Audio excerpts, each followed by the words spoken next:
Welcome to Cats and Rats Podcast, covering your Florida Panthers.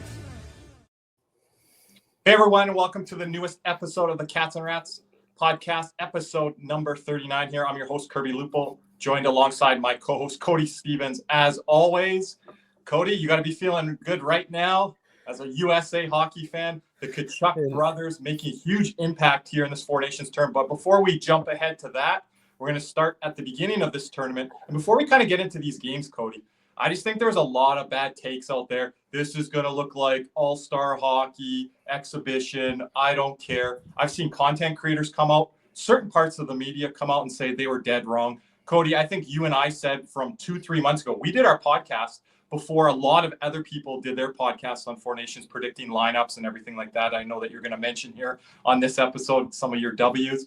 But again, I thought we would see this from puck drop, and we've seen it in the first game, Canada-Sweden. That first shift, Nathan MacKinnon comes out, lays a big hit, and then draws a penalty there, and then you saw what the Canada power play did. But we've seen everything so far through these first couple of games. It's been a joy to watch. I mean, it's been nearly 10 years since we had best on best hockey. It's pretty good. Especially, that first game, especially going to overtime, 3-on-3.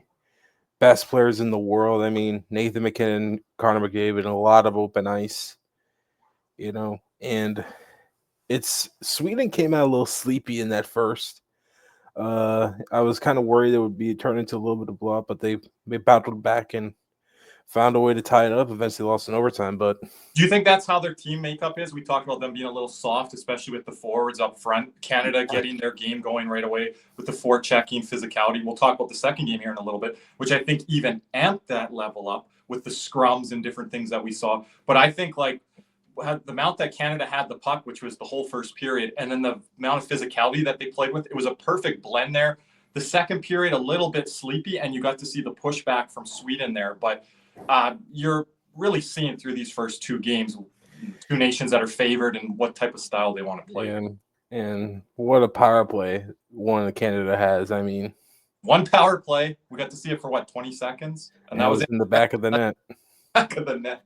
That was an all-star level goal, Cody. That's what you see in an all-star game, 3-on-3 or 5-on. If you get the odd penalty that the ref will call in an all-star game because of too many men on the ice or some trip. Yep.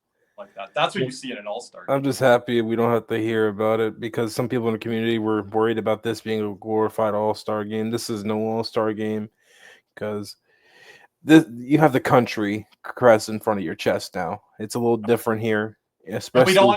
I don't think our show, and we've always talked about this, Cody, we don't want to get into politics and all that, but it goes past hockey here. Matthew Tkachuk, he said, this game coming up on Saturday, which we're going to preview in a little bit here, he's been waiting 9 years for this. There's just so much here at stake, and it's because we haven't seen best on best. This generation of hockey players has been robbed of that, and they're calling Sidney Crosby the best player in Canadian national history when it comes to international competition. He hasn't even played in 7-8 years, and he's still being called that. Is he better than Gretzky? I don't know. That's what they're saying. The numbers, Crosby's record right now going into this big matchup against the USA, he's 26-0 in his last 26 games. That's crazy. That's like a boxing record. That's a tennis record. Tiger Woods era level. That's individual record being represented in sports. I don't think you see that in football, baseball, basketball. 26-0. I was blown away by that. I mean, Sidney Crosby elevates it when he's got that red maple leaf across his chest. He showed it. Against Sweden, had the greatest. I think he assisted on all 3 of the 4 goals. He had 3 apples, I think. Yep, and I think all 3 were the main assist. He hasn't lost since the 2010 Winter Olympics Vancouver in the preliminary round, I think. So that's through 2014 through 2016. They're counting the World Championships on that. He went to the World Championships one year, coached by Todd McClellan, the new coach of the Detroit Red Wings. He went there after, I think, Pittsburgh was knocked out in the first round of the playoffs or whatever round it was. He goes there, Cody, doesn't lose a game there, hasn't lost the game yet. So his biggest test is coming up here. I mean, this is going to be the best American team he has gone against. Mm-hmm. No disrespect to the 2010, 2014 American team, but the last couple of years in the NHL draft, you're seeing less and less Canadian guys getting taken in that first round. You're going to see a lot more differentiation amongst the countries. America, that's big 2019 draft. That was USA's draft. That wasn't Canada. That was USA. And it makes sense how young their roster is. The youngest roster, I believe, in this tournament. One of the youngest in recent era, I think, for top nations. You'll count the 5 nations in there if you put Russia in there. But this is one of the youngest rosters you'll see from the Power 5 nations. And this window for US is really open. Cody, before we jump way ahead there, I want to go back a little bit because you did say Canada, Sweden game. We want to talk about our fellow Panthers. Sam Reinhart playing on that top line. Sam Bennett, healthy scratch, which I said was going to happen against Sweden, and then insert him in this USA lineup. We haven't heard, I don't think official confirmation yet, but I'm expecting him to be in the lineup against USA. And then Gustav Forsling for Sweden. Do we want to touch base on any of those guys there? I mean, Reinhart had a hell of a defensive play. And I think we got to talk about this from a perspective here, because I think as Panther fans, we don't understand how lucky we are right now with the team we have, because Sam Reinhart is on a power play with Connor McDavid, Nathan McKinnon, Cale Makar, Sidney Crosby. And he's the guy that's getting the covered the most. He's the one that's drawing the most coverage. They rather cover Sam Reinhart than Connor McDavid right now. And they're overloading McDavid and Crosby on the power play formation. And I showed you on film, and I know you saw it with your own eyes there too, Cody, but there was 2, I would even argue 3 players, eyes fixated on Reinhart in that bumper slot on that one power play. And then you've got Nathan McKinnon on the back door, just kind of like an MVP of this league, Stanley Cup winner. He's wide open. And it's just, I said, watch for Connor McDavid. It's crazy to think this, the best player on the planet Earth right now.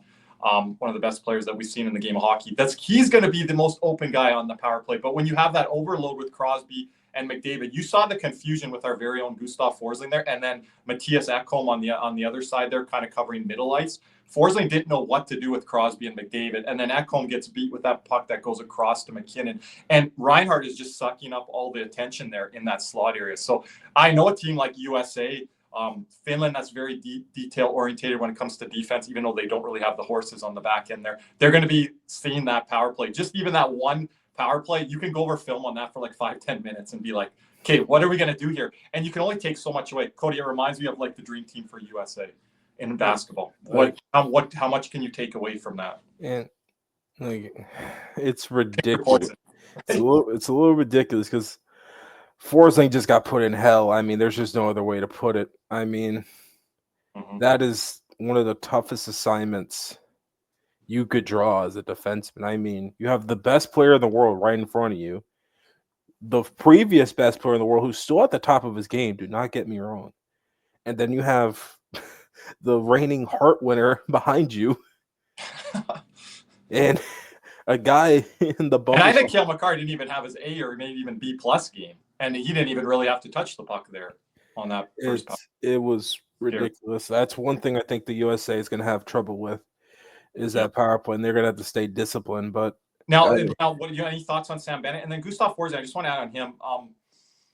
Tough little night for him there. Not the plus minus that our fans are used to see. When you're going best on best, it's a different world. Right. I thought he got beat by the 37-year-old Crosby to that foot race. He played that play pretty well there. Let's play that Crosby set up in the slot there. Whose goal was that again? That was Mark Stone. And that was I don't know, as a defenseman there, like, do you want him to be getting beat to that foot race by, again, like Crosby, like fans are like, oh, he doesn't have it anymore and different things like that. This level of competition, and you could turn up that intensity. This isn't an 82-game regular season. If he beats one of the fastest guys we talk about in this league, one of the best skaters in this league, Gustav Forsling, to a 50-50 battle, not enough people are talking about that play. If it was like a 37-year-old, like, I don't know, Braden Shen, JVR, then I'd be a little bit more upset. But it's Eric Sidney, Stahl. it's Sidney Crosby. Crosby's hasn't lost really a step skating wise. Does that surprise Florida Panther fans or a lot of fans that are giving Forsling this Norris push and different things like that? I think it does a bit. Best,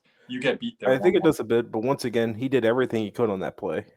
You don't want his stick down there to be in that lane. Now, Lay's play there by Nylander and Mika Zibanejad. Mika's getting a lot of blame, but go look at Nylander on that play. That's not a good play by Nylander. No, I like his stick. This stick was on the ice because he was switching hands with this stick. So that's why his stick was. But you always say a defenseman to keep your stick on the ice.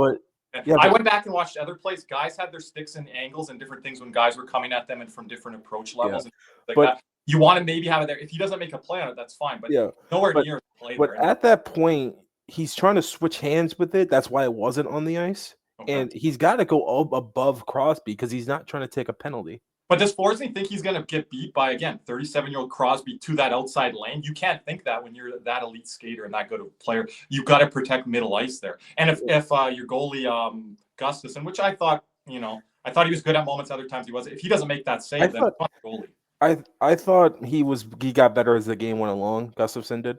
Mm-hmm. But Forsling, I thought, did everything he could on that play. Once again, I think that if that was a Florida Panther goal, we would get on the forwards quite a bit because of how our system is with the forwards. Yeah, and in that situation, Forsling did everything he's supposed to do. He made sure Crosby was in front of him. He had nowhere to go. Once again, Sidney Crosby is going to make a hell of a play.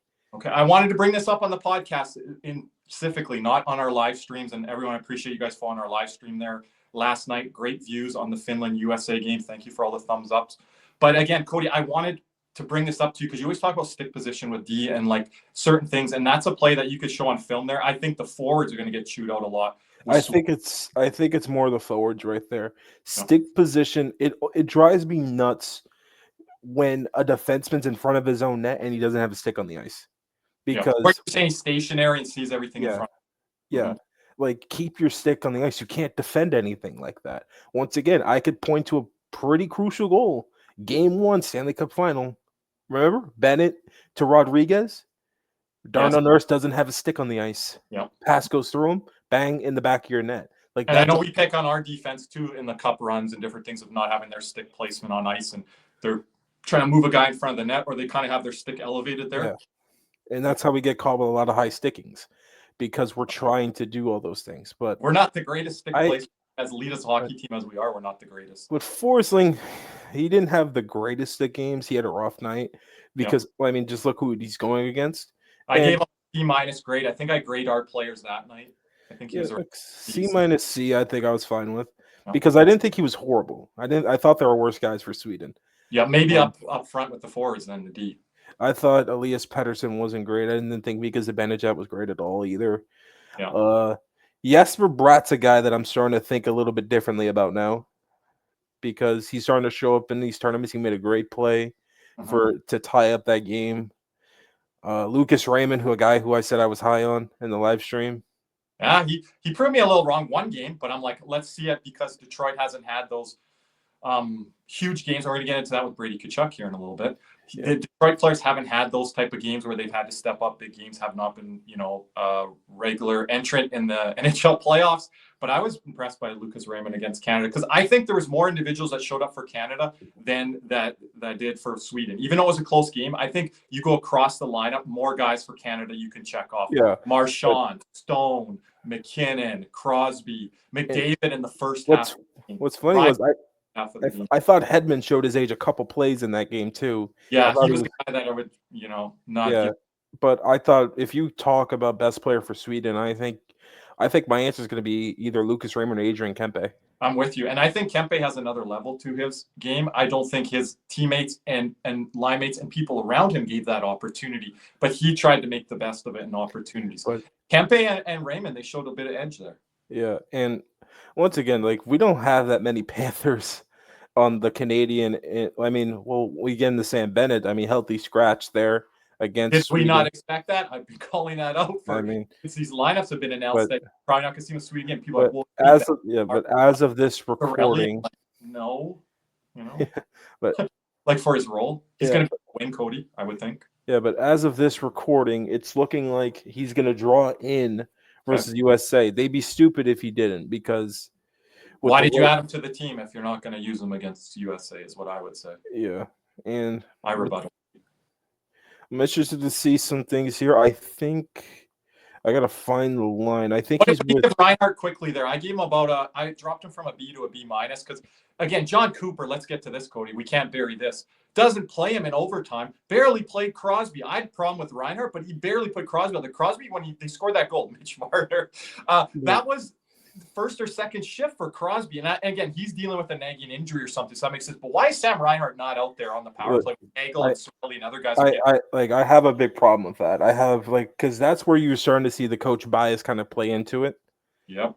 And I think Canada has a big because Cooper being the head coach, he could throw those lines out there. But to me, it's absolutely insane to me that Anthony Sorelli and Brandon Hagel get 2 or 3 shifts before Sam Reinhart gets 1. Isn't Sam Reinhart one of the best 3-on-3 and 4-on-4 players combined in the NHL? Sam Reinhart 4-on-5 as well. Sam Reinhart is a top 20 player in the league. Cody, we made a GIF and meme. We call him the all-purpose player. It's I'm not gonna lie, that kind of stirred me the wrong way a little bit because of our connection with Tampa Bay and John Cooper, you being an American, not seeing the Panther thrown out there. But me, even as a Canadian, Florida Panther fan, that really bothered me. And I'm not looking at it objectively like, okay, these other guys were going better and stuff like that. Mitch Marner scores in overtime. He did not have a good game on that top line. Reinhart and McDavid were fine. Marner was really not part of that line. He made 1 or 2, you mentioned it, nice pass plays that they didn't convert on, I think over to McDavid there. But he really didn't have a good game. He was having trouble staying on side when they were coming through the zone. I felt like he wasn't in sync with what Reinhart and McDavid were doing. Of course, Marner scores in overtime. It's 3-on-3, fans. We're not going to see that in the playoffs. So, again, let's hold that to that. But great moment for Marner to come up big there. But he gets time in the overtime. Why is Reinhart not? He was not one of the worst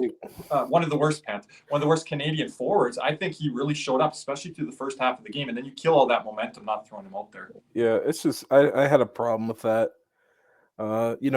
He's the best. I mean, let's see. We're being honest here. He's the best goal scorer on that team.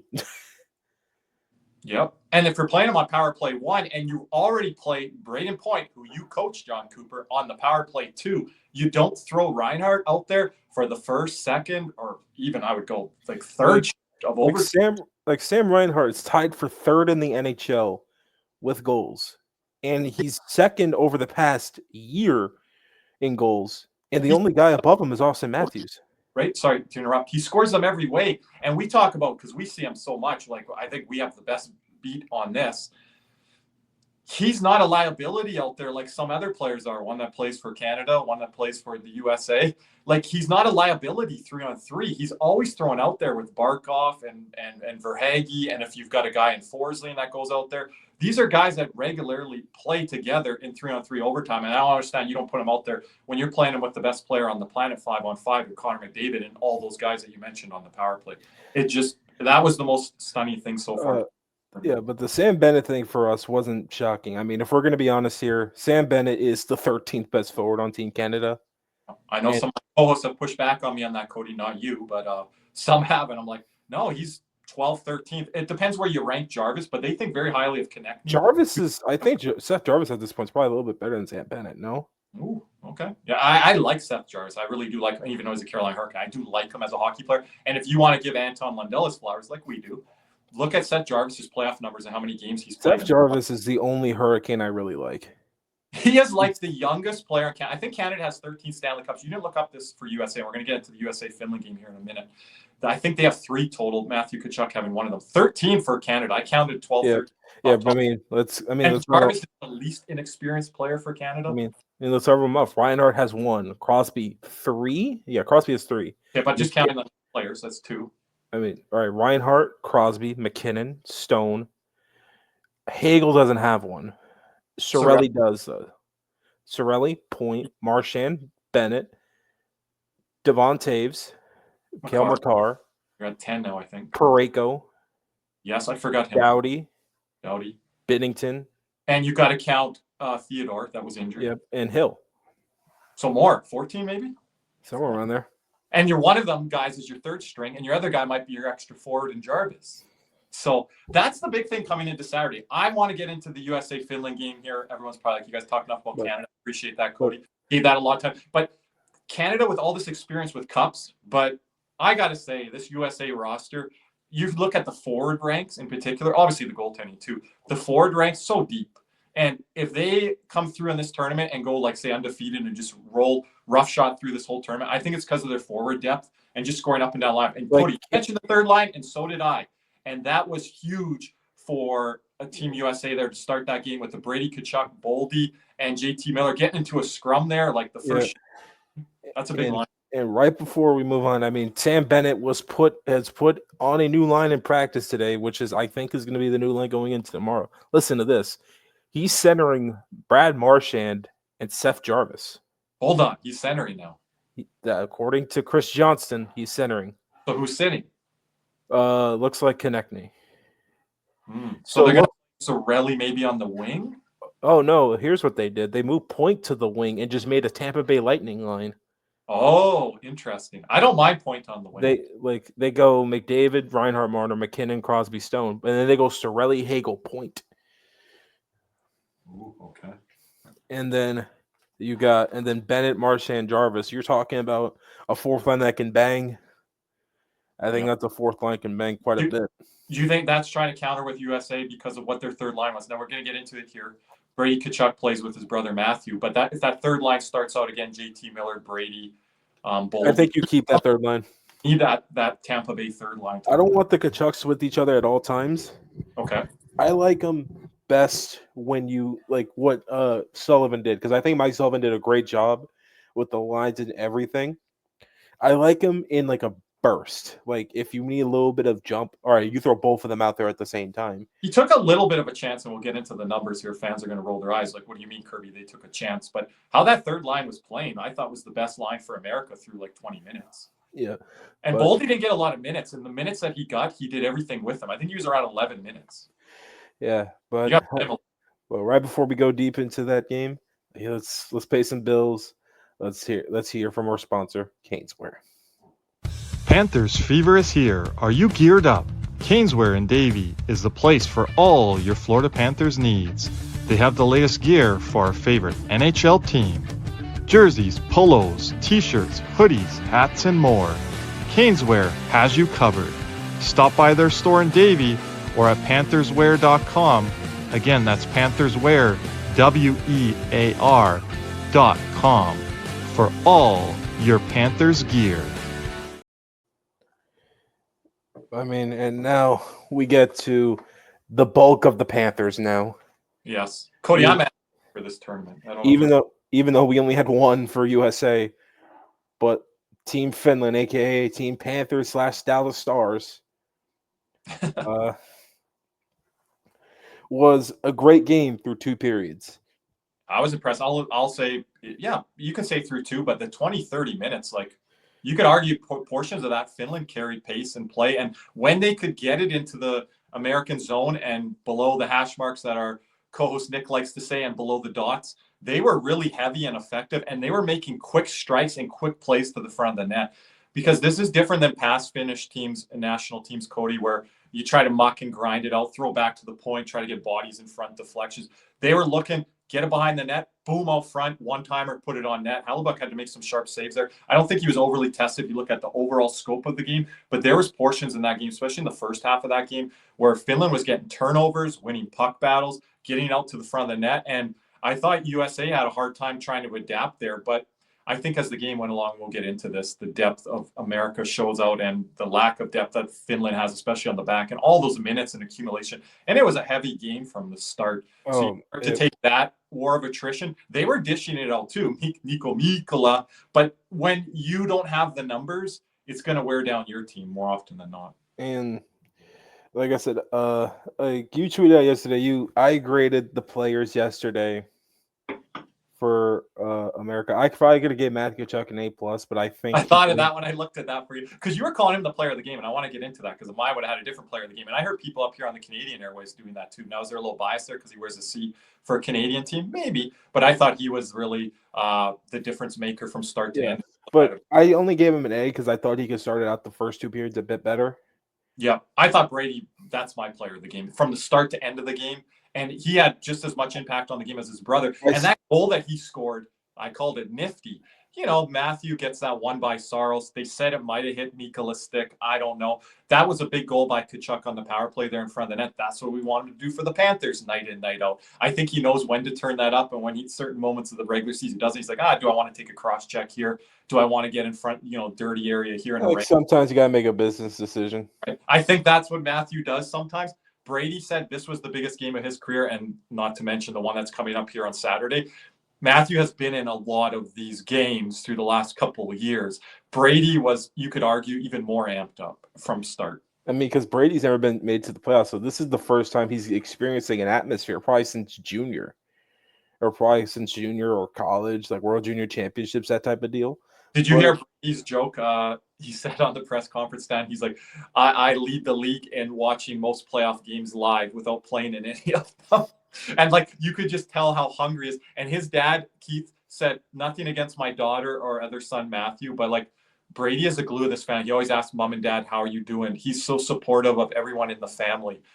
You saw after the game, if you saw Barkov and Tkachuk kind of dap it up down there in the tunnel, you could see Brady, how much he cares for Alexander Barkov and other players around the league and kind of their circle. And Brady has been really encapsulated in that Panther circle since Matthew's come over on these 2 long playoff runs and winning, obviously, the Stanley Cup last year. Brady's been around a lot of these Panther players, and you saw him get into it with Mikkola and other guys. So that was very interesting because he's an extension of the team, right? And so are his parents because they're around all the time during these playoff runs. I think, like I said, Brady, I think he got to keep his emotions just a bit more in check. I think that's his only downfall. Okay. But how's he going to do that against Canada? I don't know. He's probably going to we're probably going to end up with 4-on-4 a couple times, I think, in that game. I want to see power plays in that game. I think the refs called the game very clean in the Sweden game. I thought they called it a little tight, Cody, in the USA.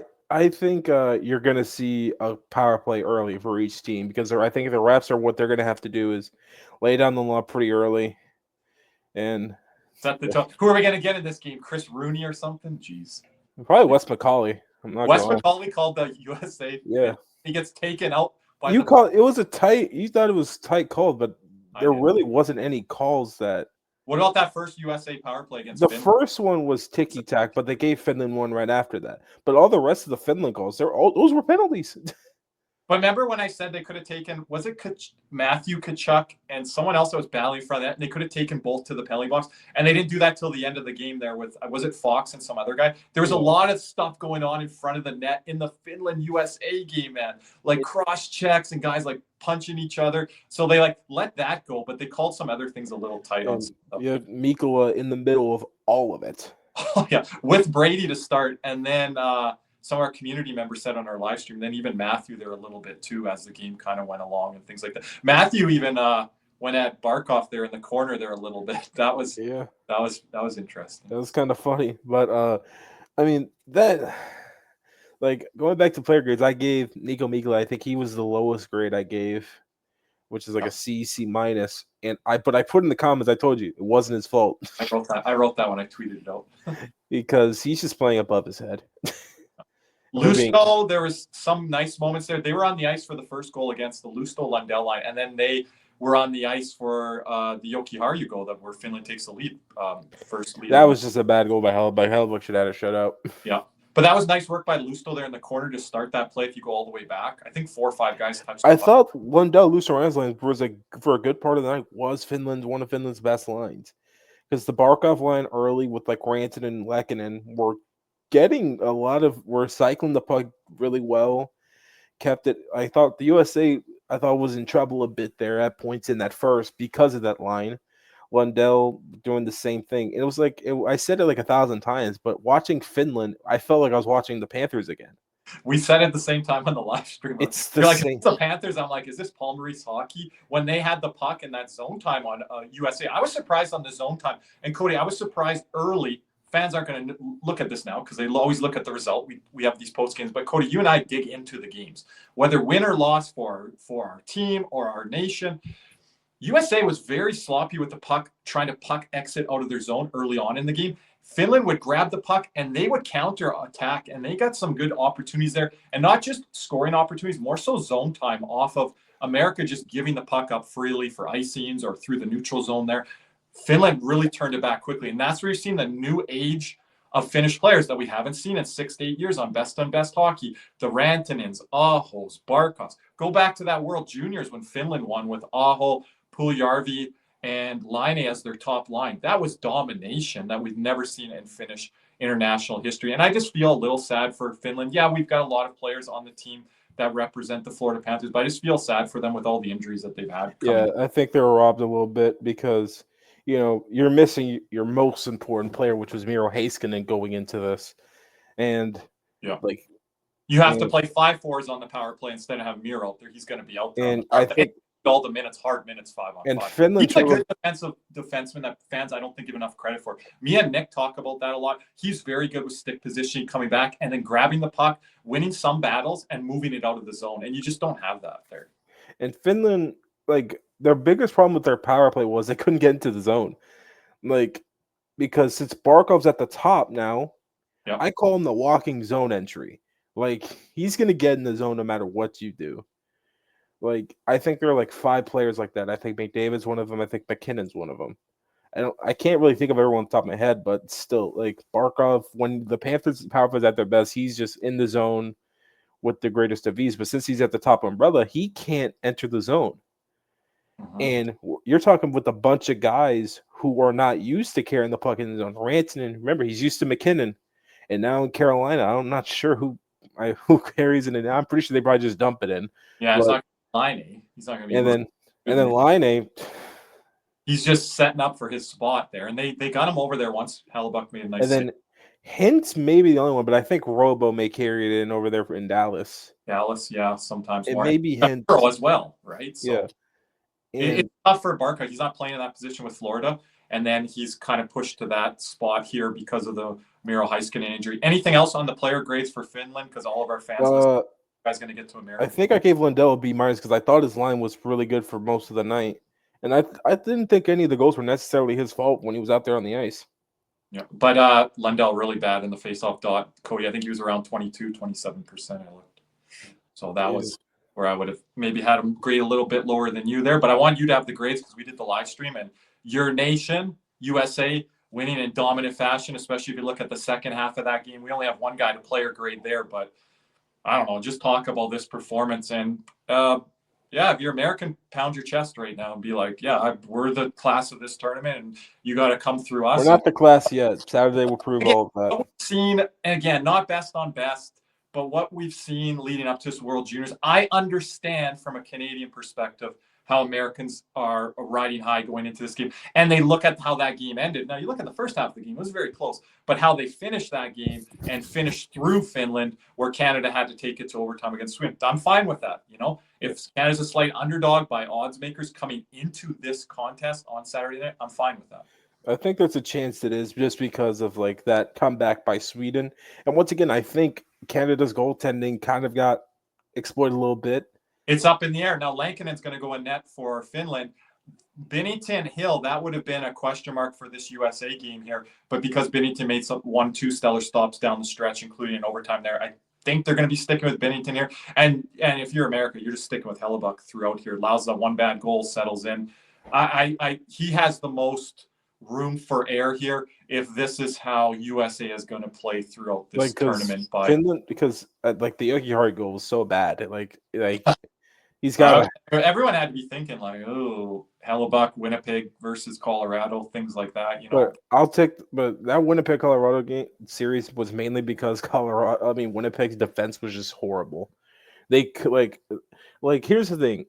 Yeah. In playoff series that I've watched, I have never seen a team just get cooked so badly by another one. It wasn't even close. No, and the game one Winnipeg against Colorado was high event, a lot of bad goals both ways. He never found his footing, and you're behind. I don't think he ever could. Yeah, you're behind a certain defense here now, Cody. I know you've been really high on Zach Werenski, and how can you not be this year? I think he was getting a lot of praise with 3 apples. With 3 apples, yeah, but also his defensive work and trying to work in the corners and get to pucks. Oh, he had a couple of great plays where he would let the guy make the move on him, and then he would shove him off the puck when they were already kind of off balance, and he'd just make a great defensive play. And stronger than a lot of people probably think.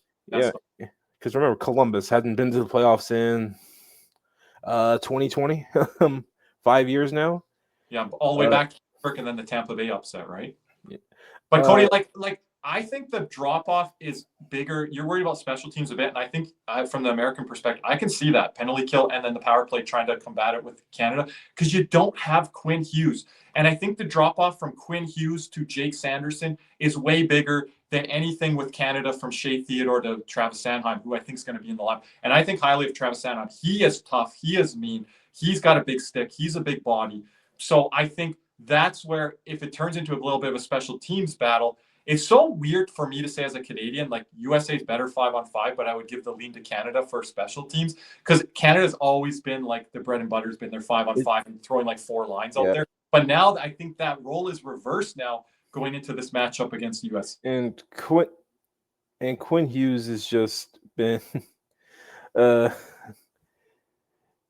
the hell? I mean, Quinn Hughes has been phenomenal for Vancouver last couple of years, winning the Norris Trophy.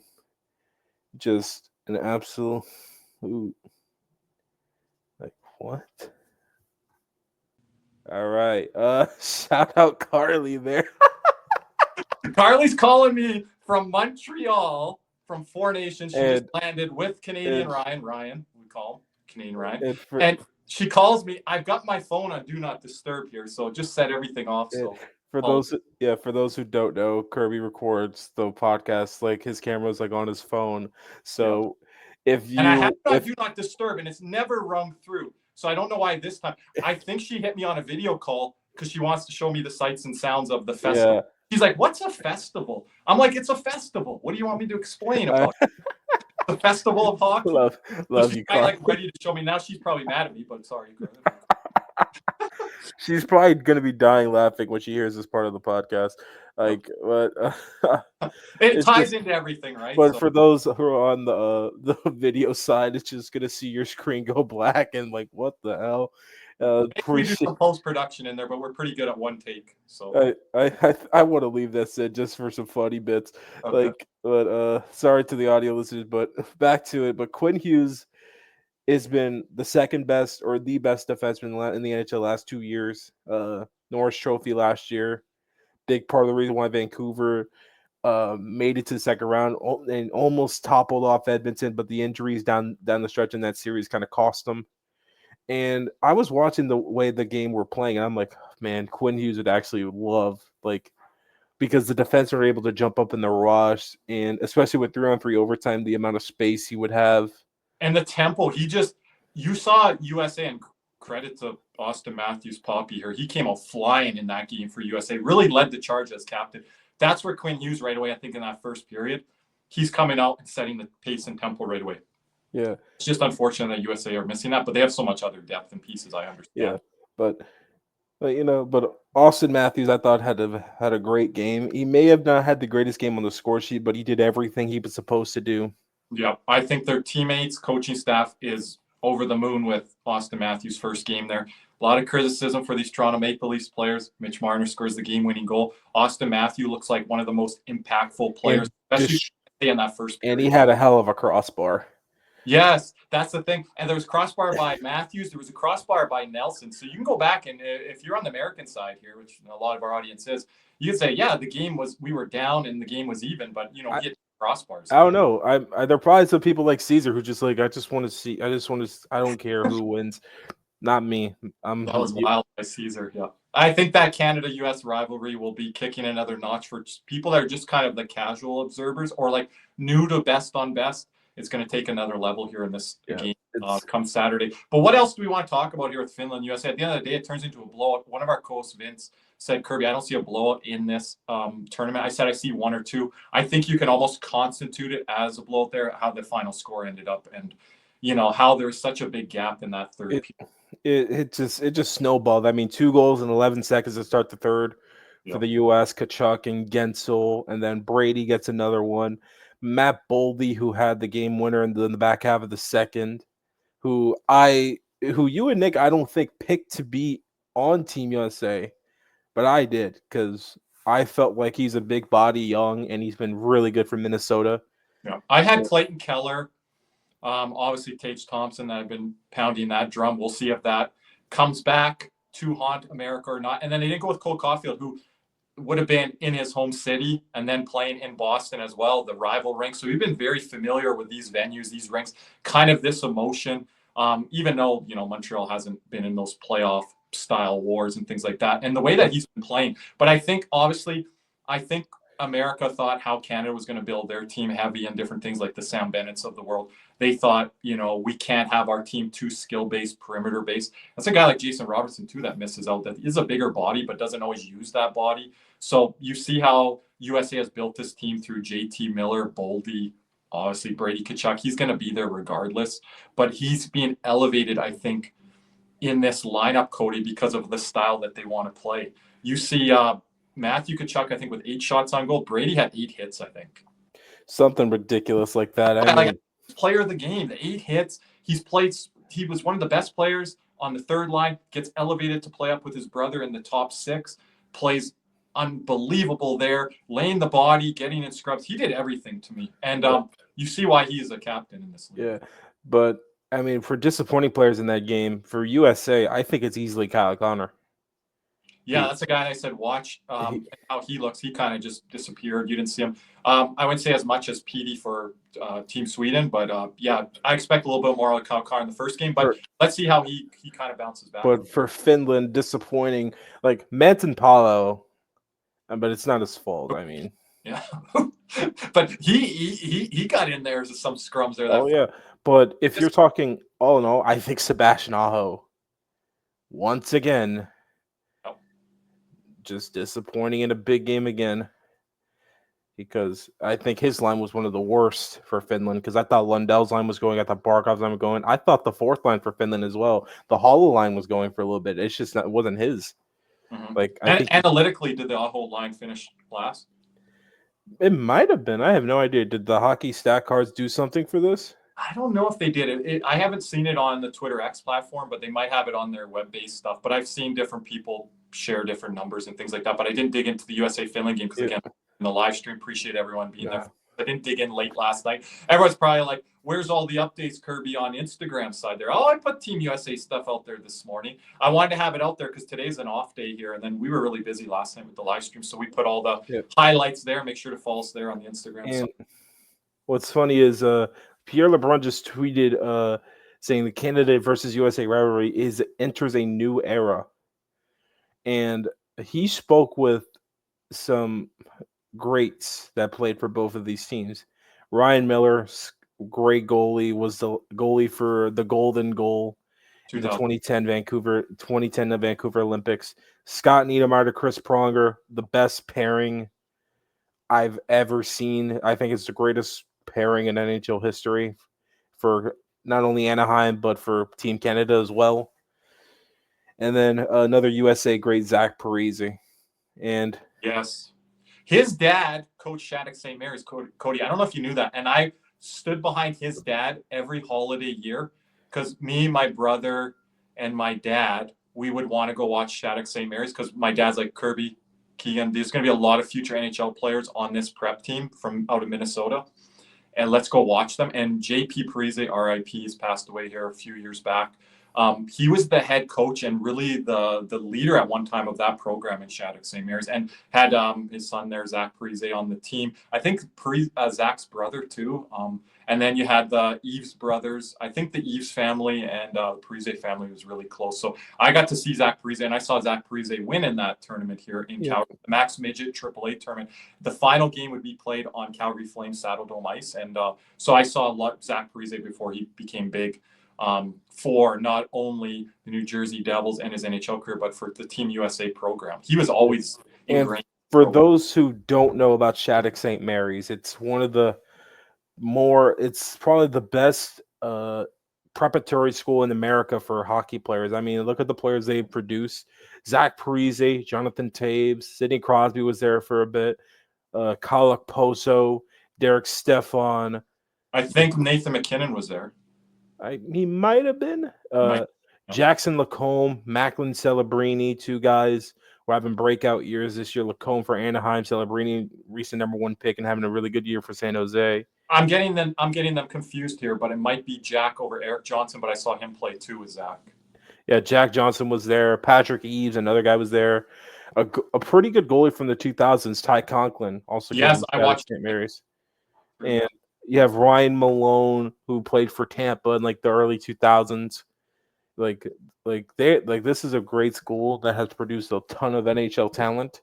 Factories. Think of some of the schools down there in South Florida that you guys follow football, in the basketball academy. Miami Central Rockets football, Miami Northwestern, Columbus High School is also another pretty good football. St. Thomas Aquinas last couple of years where the Bosa brothers have both come from. The one in basketball with the Nemhard. Montverde Academy in Florida that's produced, Cade Cunningham, D'Angelo Russell, Ben Simmons, Scotty Barnes, like A lot of my Gonzaga alums played down there in those prep academies in Florida. a bunch of them. But I mean, how are we feeling for this? Before we wrap up here, how are we feeling about this Canada-USA matchup? I don't know. People are going to ask, and we might go live on our Twitter X platform in between the Sweden-Finland game for an hour. Make sure to join us for Cats and Rats After Dark special Four Nations episode right after the conclusion of the Canada-USA game. Jump over to our YouTube channel. Make sure you're subscribed and you have your notifications turned on. Cody, I believe you might be there with me, Nick, and then as always, Caesar doing great work for us on the production side and hosting as well. We're going to just pretty much break down the whole Canada-USA game. I don't know to give a prediction here. I don't think I'm going to give one. USA wins a 4-2 type game, maybe with an empty netter. It would shock me, but I don't know if I really have a score lean. I don't think I have a prediction either. I have no idea how this game's going to go. And because I don't really want to be strong on this game, Cody, because this might be the rematch for the championship. So it's very hard to beat a team twice. So I don't know, as a Canadian, I'm thinking maybe they lose this game on home ice and then win it in Boston for the championship. I could see that go either way in this game. Team that wins this game doesn't necessarily mean that they're going to run through in the championship. But if there is an edge here, it's the America's depth, and that could really be concerning for Canada on a rematch. USA might be easier for them to adjust if Canada goes off on them in this game and scores 2-3 power play goals. It could be like, well, I don't think that's going to happen again. And it's kind of fun. Could be a bit of a lean to USA even if they do lose this game. But I think the momentum swings back to Canada, where I think it's really in the court of USA right now after they're done. I hope this game goes overtime. That's all I have to say on the game. Well, that would be fun. I don't know if I want that for my heart and emotions for a championship game, but for the round robin, yeah. I mean, that would be good. I mean, we sweated through an entire game 7 with a 1-goal lead. Cody, we've had enough of these as Panther fans. I don't know how much I want to have. I mean, you and I, we're pretty, like, you as American, me as Canadian, I don't care what anyone says, we're pretty even keel. But, when they face off against each other, there's extra motivation there. You're pumped up a little bit more before puck drop and, like, for the pregame and all that type of stuff. Obviously, what it's going to be like in the postgame, it's going to be crazy. I'd love everyone to show up.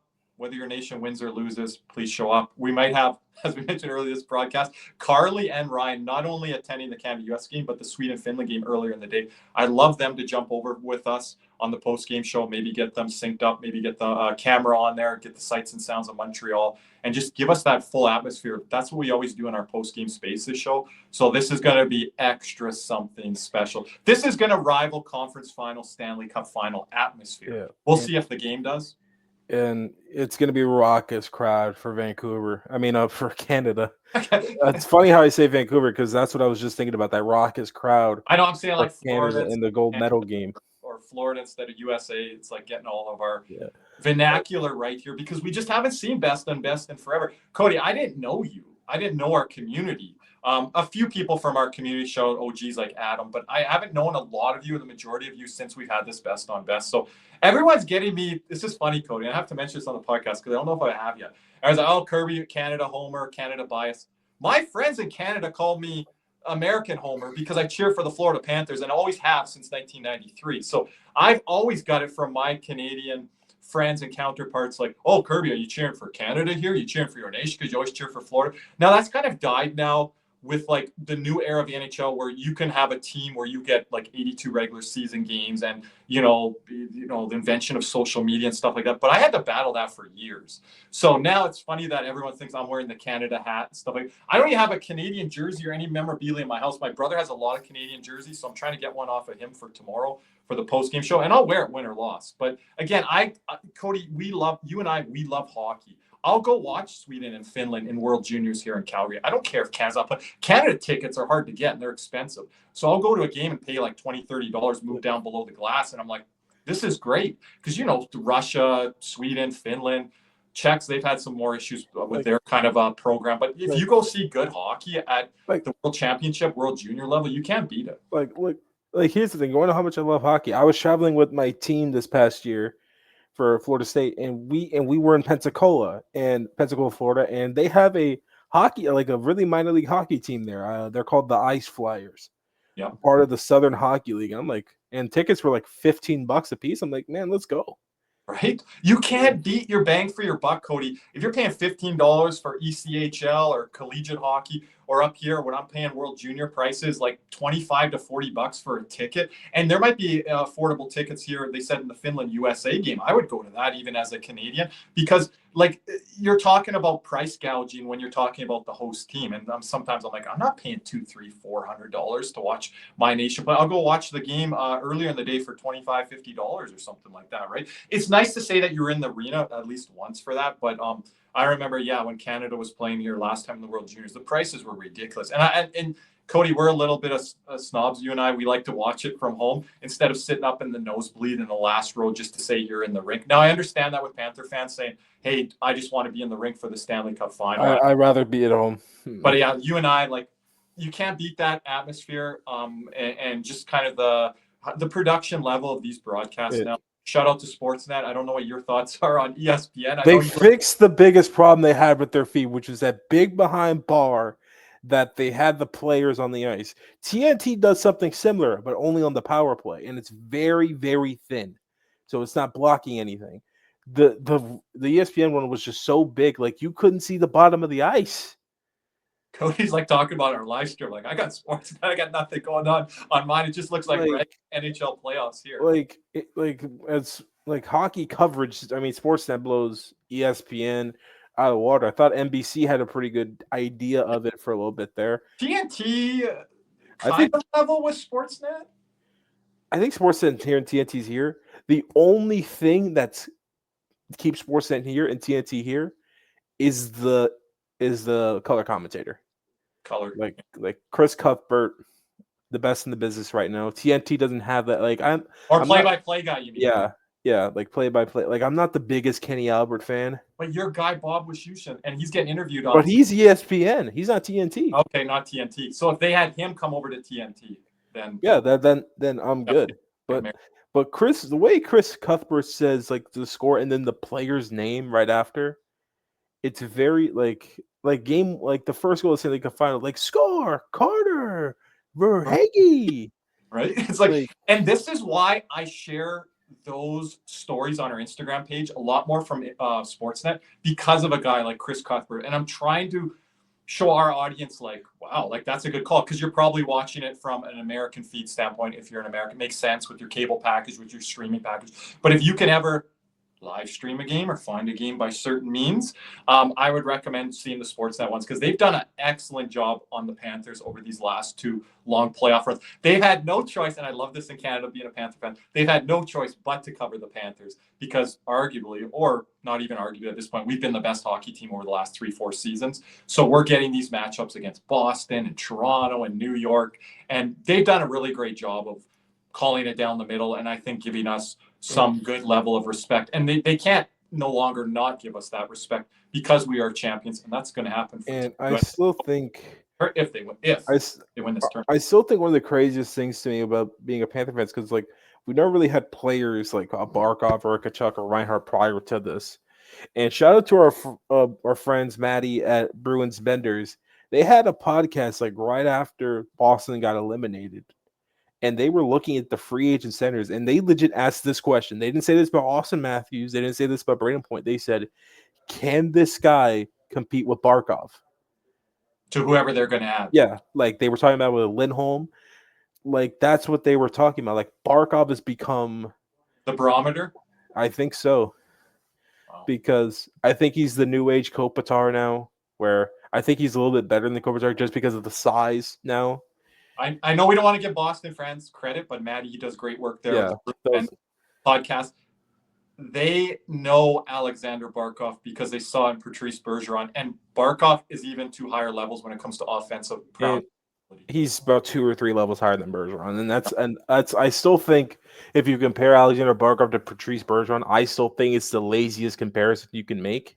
Mm-hmm. I get where you're coming from a Boston perspective, or just a general hockey fan that's within the division, because I'm familiar with Bergeron's game, but the things that Barkov did pre-Yager to post-Yager took him to a whole nother level offensive instinct-wise that Bergeron never reached. Bergeron, I don't think ever got over 90 points in a season. He was like point per game like 1 or 2 seasons in his career. Yeah. And that's like the standard for Barkov. Like Barkov's comp is Pavel Datsyuk, and I've said that 1,000 times. Yeah. And I'll say it again. And Cody, just again to pull it back to Four Nations here, you said if this goes bad for Canada or they don't, win this tournament, which I think there's pressure on them to win it, just like you said there is for America. Missing a guy like Patrice Bergeron, but obviously he aged out, right? So some of these guys for Canada, I still think they're deep, but Shea Weber, he's gone.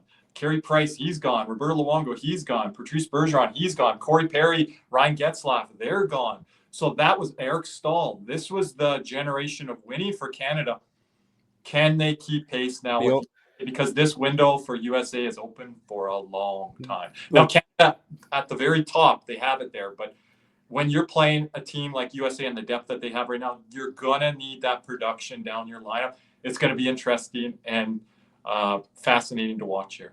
Yep. But, anything else in closing here? No, I think that's everything. People should follow us over on the YouTube channel. I know they're used to following the Twitter X platform, Cody, but we're doing a lot of stuff for the YouTube channel here through Four Nations and to get ready for the trade deadline as well. So make sure that they follow us there. We'll know if we're going to live stream or whatnot. Well, we don't know if we're going to do any more for this tournament. We'll see for the final day, that USA-Sweden game or potentially the championship game. We'll see. But just make sure to follow us, Cats and Rats After Dark, every Saturday night. Yep. And as always, let's go Cats. What's up, Cats and Rats fans? If you enjoyed that video, be sure to hit the like and subscribe button before you head out.